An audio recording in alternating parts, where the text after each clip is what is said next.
आग उगल रहा है। जमीन फटी हुई है। ठाकुर के घर के आंगन में सन्नाटा है। चंपा एक कोने में बैठी अनाज साफ करने की कोशिश कर रही है, लेकिन उससे अनाज गिर जाता है। उसकी सौतेली माँ ये देख लेती है। अरे ओ कलमोही, तुझे कहा था ना कि अनाज को हाथ मत लगाना। देख, सब बिखेर दिया। एक तो वैसे ही घर में खाने को दाना नहीं है, ऊपर से तू नुकसान कर रही है। माफ कर दो माँ, मुझे लगा कि मैं मदद कर दूं। पिताजी बीमार हैं, आप अकेली कितना काम करेंगी, मुझे बस दिखा नहीं। मदद? तू मदद नहीं, मुसीबत है। जब से घर में आई है अकाल पड़ गया है। तेरी मनहूस परछाई ने हमारे कुएं सुखा दिए। अरे भगवान ने तुझे आंखें नहीं दी तो तुझे हमें ढोने की सजा क्यों दी? तभी रूपा बाहर आती है।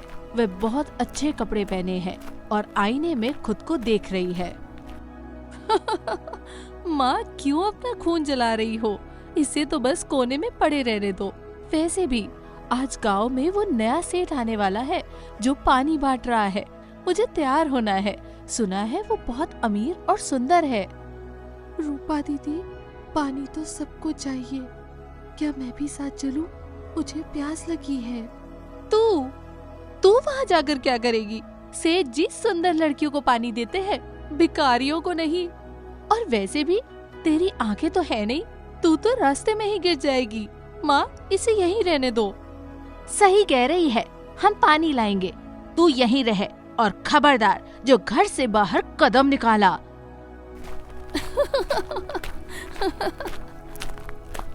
हे ईश्वर, अगर आंखें नहीं दी तो कम से कम प्यार तो दे देता। मैं बोझ नहीं बनना चाहती। चंपा वहीं जमीन पर पड़ी रहती है, प्यास और भूख से बेहाल। गांव के लोग भीड़ लगाए खड़े हैं। एक बड़ा टैंकर खड़ा है। एक ऊंचे चबूतरे पर सेठ बैठा है। वह देखने में बेहद सुंदर और जवान है, लेकिन उसकी मुस्कान में कुछ अजीब है। पास में एक चमकीला नीले रंग का ड्रम रखा है। आइए, आइए मेरे प्यारे गांव वालों, आइए। भगवान ने मुझे भेजा है आपकी प्यास बुझाने के लिए।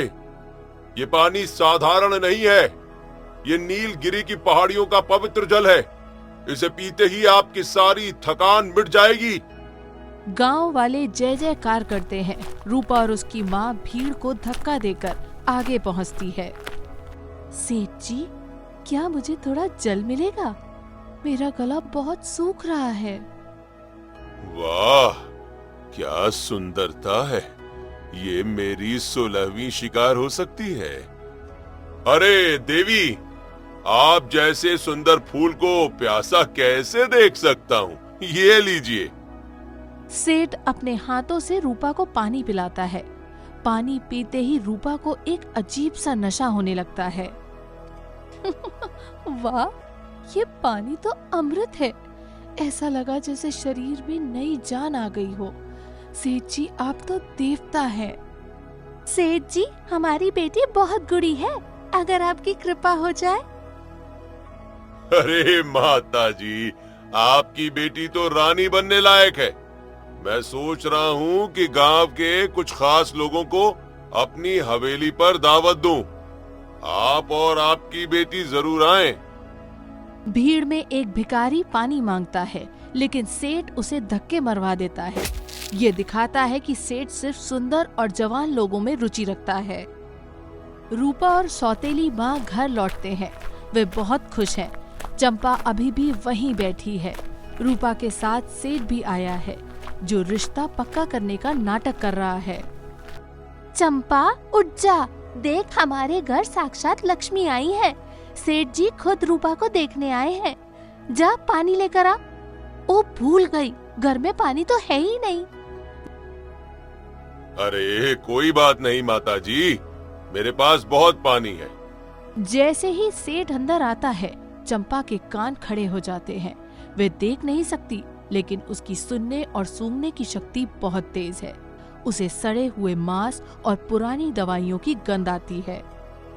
ये कैसी गंध है? जैसे कोई लाश हो। और इनके कदमों की आवाज इतनी भारी। एक जवान आदमी के कदम इतने भारी और घिसटने वाले नहीं होते। क्या बड़बड़ा रही है? नमस्ते कर सेठ जी को। नमस्ते, लेकिन माँ मुझे डर लग रहा है।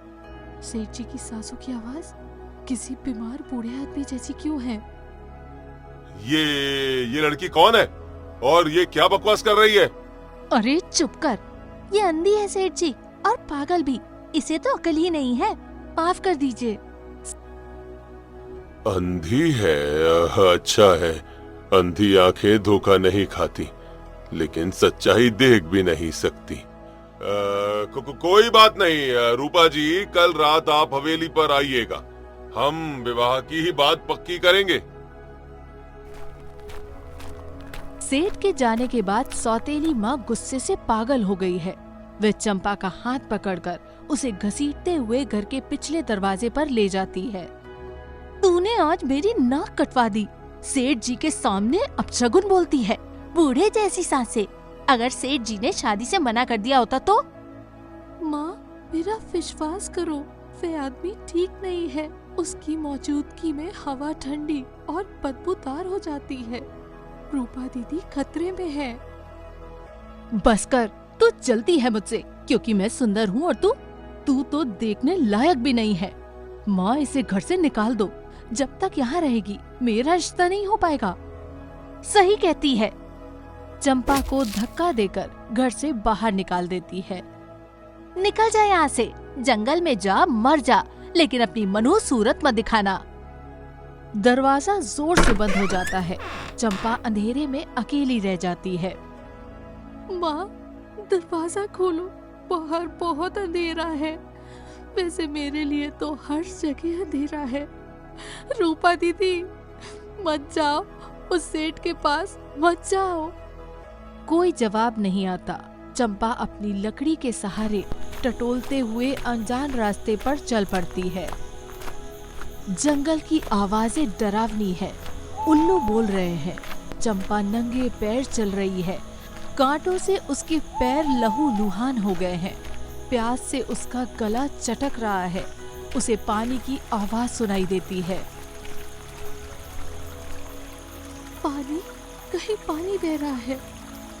वह आवाज की दिशा में बढ़ती है। वह एक पुराने खंडहर खो चुके कुएं के पास पहुंचती है। कुआं ऊपर से झाड़ियों से ढका है।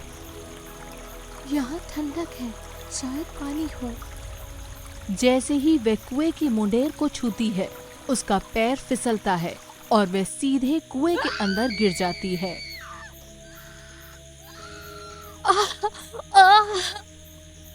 वह नीचे गिरती है, लेकिन पानी में नहीं बल्कि सूखी पत्तियों और कीचड़ पर।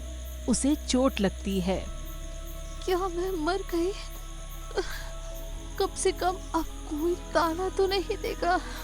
अचानक कुएं के अंदर एक अजीब नीली रोशनी चमकने लगती है। चंपा देख नहीं सकती, लेकिन उसे गर्मी महसूस होती है। रोशनी एक औरत का आकार ले लेती है। ये रानी की आत्मा है। कौन है? किसने मेरी नींद तोड़ी? क्या फिर से वो दुष्ट राजा या उसकी माँ आई है? मैं चंपा हूँ। मैं अंधी हूँ, मुझे माफ कर दीजिए, मैं गिर गई थी। आप कौन हैं? अंधी? बेचारी बच्ची, मैं इस कुएं की बदनसीब रानी हूँ। मुझे सदियों पहले जहाँ जिंदा दफनाया गया था, तब से मैं मुक्ति का इंतजार कर रही हूँ। लेकिन तू यहाँ क्यों आई है? ये जगह श्रापित है। मेरी माँ ने मुझे निकाल दिया। गांव में एक सेठ आया है, वह मेरी बहन से शादी कर रहा है, लेकिन मुझे लगता है वह इंसान नहीं, शैतान है। सेठ? क्या वह नीले पानी का इस्तेमाल करता है? क्या वह जवान दिखता है लेकिन उसकी परछाई नहीं बनती? मैं देख नहीं सकती, लेकिन उसकी गंध मौत जैसी है। वही है रमाकांत, वह तांत्रिक। वह मेरे वंश का दुश्मन है। वह जवान लड़कियों की जवानी चुराकर अमर होना चाहता है। तेरी बहन खतरे में है। आज अमावस्या है, आज रात वह तेरी बहन की बलि देगा।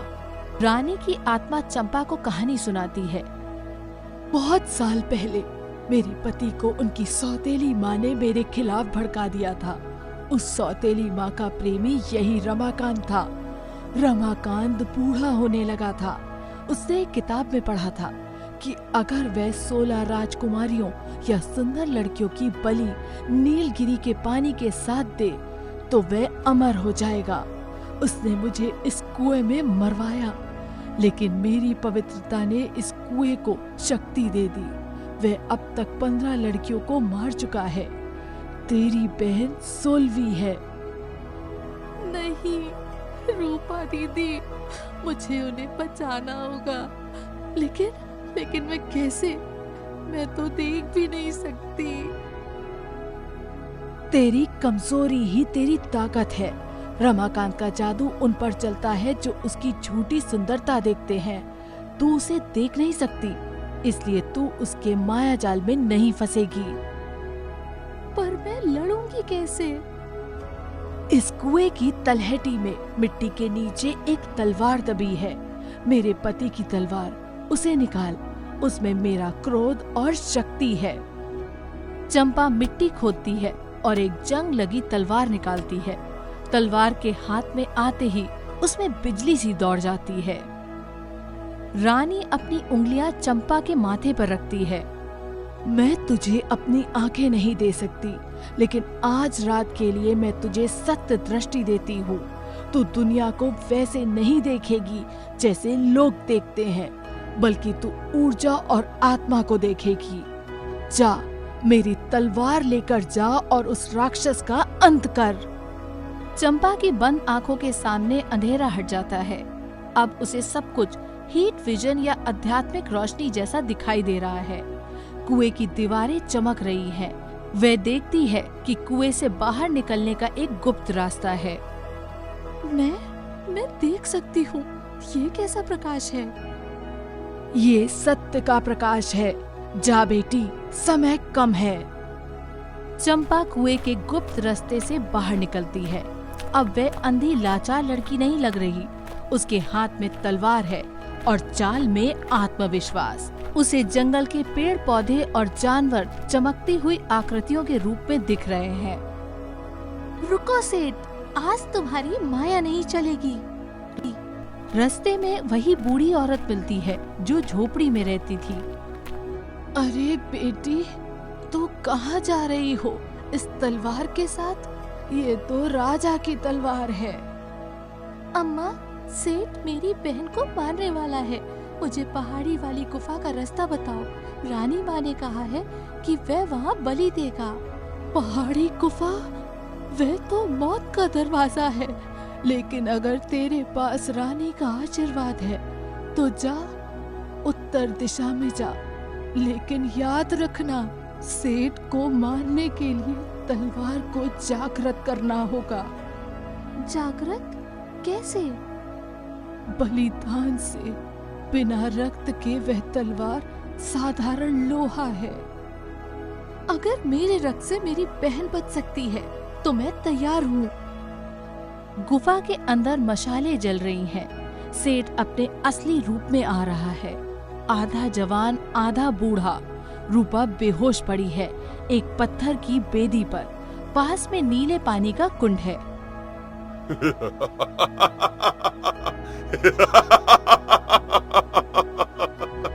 अरे बस कुछ और पल, जैसे ही अमावस्या का चांद पूरी तरह छिप जाएगा, मैं इस लड़की का गला काट कर उसका खून इस नीले पानी में मिलाऊंगा।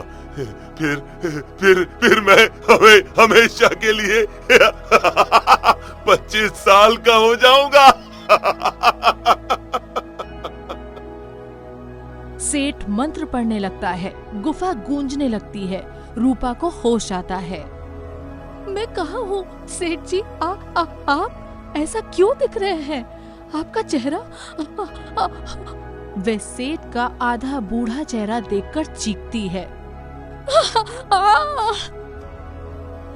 मेरी रानी बनने का शौक था ना? अब बनोगी मेरी अमरता का जरिया। माँ, चंपा बचाओ। चंपा? वो अंधी? हाँ? अरे वो तो जंगल में मर गई होगी। कोई नहीं आएगा तुझे बचाने। सेठ चाकू उठाता है, तभी एक पत्थर उड़कर सेठ के हाथ पर लगता है। चाकू गिर जाता है। गुफा के मुहाने पर चंपा खड़ी है। हवा चल रही है। कौन है? वही जिसे तुमने कमजोर समझा था। चंपा, भाग जा यहाँ से, ये राक्षस है। अरे अंधी, तू यहाँ कैसे पहुँच गई? हाँ? रास्ता टटोलते टटोलते आ गई क्या? जा, भाग जा, वरना तुझे भी मार दूंगा। चंपा अपनी सत्य दृष्टि से सेठ को देखती है। उसे सेठ के अंदर एक काला सड़ता हुआ कंकाल दिखता है। मुझे तुम्हारी शक्ल देखने की जरूरत नहीं सेठ, तुम्हारी काली आत्मा मुझे साफ दिख रही है। चंपा तलवार निकालती है। ये तलवार तेरे पास कहाँ से आई? हाँ? ये तो उस रानी की थी। सेठ अपनी मायावी शक्तियों का इस्तेमाल करता है। वह कई सारे नकली सेठ पैदा कर देता है। रूपा कंफ्यूज हो जाती है। चंपा, ये 10-10 सेठ हैं, किसे मारेगी? मार मुझे, अगर ढूंढ सकती है तो। चंपा आंखें बंद कर लेती है। उसे अपनी आंखों की जरूरत नहीं है। रानी की दी हुई दृष्टि से उसे दिखता है कि बाकी सब सिर्फ धुआं है। असली सेठ के अंदर एक लाल रंग का धड़कता हुआ दिल है। तुम्हारी माया आंखों को धोखा दे सकती है, आत्मा को नहीं। चंपा सीधे असली सेठ की तरफ दौड़ती है। वह हवा में छलांग लगाती है और नकली परछाइयों को चीरते हुए असली सेठ के कंधे पर वार करती है। तू चुड़ैल! सेठ गुस्से में चंपा को धक्का देता है। चंपा दीवार से टकराती है। तलवार दूर जा गिरती है। सेठ तलवार उठाने के लिए बढ़ता है ताकि चंपा को मार सके। चंपा को बूढ़ी अम्मा की बात याद आती है। तलवार को रक्त चाहिए। मुझे इसे जागृत करना होगा। सेठ तलवार उठाता है। अब मर। चंपा तेजी से आगे बढ़ती है और सेठ के वार को अपने नंगे हाथों से रोकती है। तलवार की धार उसकी हथेली को काट देती है। खून बहकर तलवार पर लगता है। जैसे ही चंपा का निर्दोष खून तलवार पर लगता है, तलवार से एक तेज रोशनी निकलती है। ये क्या हो रहा है? मेरी आंखें। ये उन 15 लड़कियों का बदला है। चंपा तलवार को सीधा सेठ के दिल में उतार देती है। नहीं!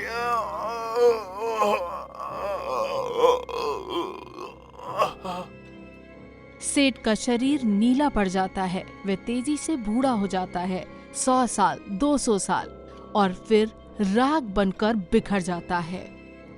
सेठ के मरते ही गुफा ढहने लगती है। चंपा और रूपा भागकर बाहर आते हैं। बाहर बारिश शुरू हो जाती है। सूखा खत्म हो जाता है। मुझे माफ कर दे चंपा, मैंने तुझे जानवर समझा और तूने मेरी जान बचाई। तू अंधी नहीं, अंधी तो मैं थी जो इस राक्षस की सुंदरता पर मोहित हो गई। उठो दीदी, बारिश हो रही है, देखो। तभी रानी की आत्मा वहां प्रकट होती है। तूने कर दिया बेटी, मेरा श्राप मुक्त हुआ। अब मुझे जाना होगा, लेकिन जाने से पहले तेरा इनाम। रानी हवा में हाथ घुमाती है और बारिश की बूंदों को चंपा की आंखों पर डालती है। अब तू अपनी असली आंखों से इस दुनिया की सुंदरता देखेगी। चंपा अपनी पलकें झपकाती है। धुंधलापन हटता है। उसे पहली बार अपनी बहन का चेहरा, बारिश और हरे पेड़ दिखाई देते हैं। रूपा दीदी, आप बहुत सुंदर है। और ये हरा रंग है। हाँ चंपा, हाँ। गांव बदल चुका है। कुएं लबालब भरे हैं। सौतेली माँ और पिता भीड़ के साथ खड़े हैं। मुझे माफ कर दे बेटी, मैं सौतेली माँ वाली कहानियां जैसी बन गई थी। तूने साबित कर दिया कि खून के रिश्ते से बड़ा दिल का रिश्ता होता है। आज से इस घर की और गांव की लक्ष्मी चंपा है। चंपा पूरी तरह देख सकती है, आत्मविश्वास से भरी हुई है। नहीं पिताजी, लक्ष्मी वो पानी है जिसे हमें बचाना है, और इंसानियत वो है जो हमें एक दूसरे से जोड़ती है। गांव वाले चंपा की जय जयकार करते हैं। चंपा कुएं के पास जाती है जहां अब साफ पानी है। वे पानी में अपना प्रतिबिंब देखती है और मुस्कुराती है। तो दोस्तों, कैसी लगी आपको ये कहानी? ये हमें सिखाती है कि बुराई का रास्ता आसान हो सकता है, लेकिन सुकून सिर्फ अच्छाई के रास्ते पर मिलता है। अगर कहानी पसंद आई हो तो लाइक करें और कमेंट में बताएं। चैनल को सब्सक्राइब करना ना भूलें।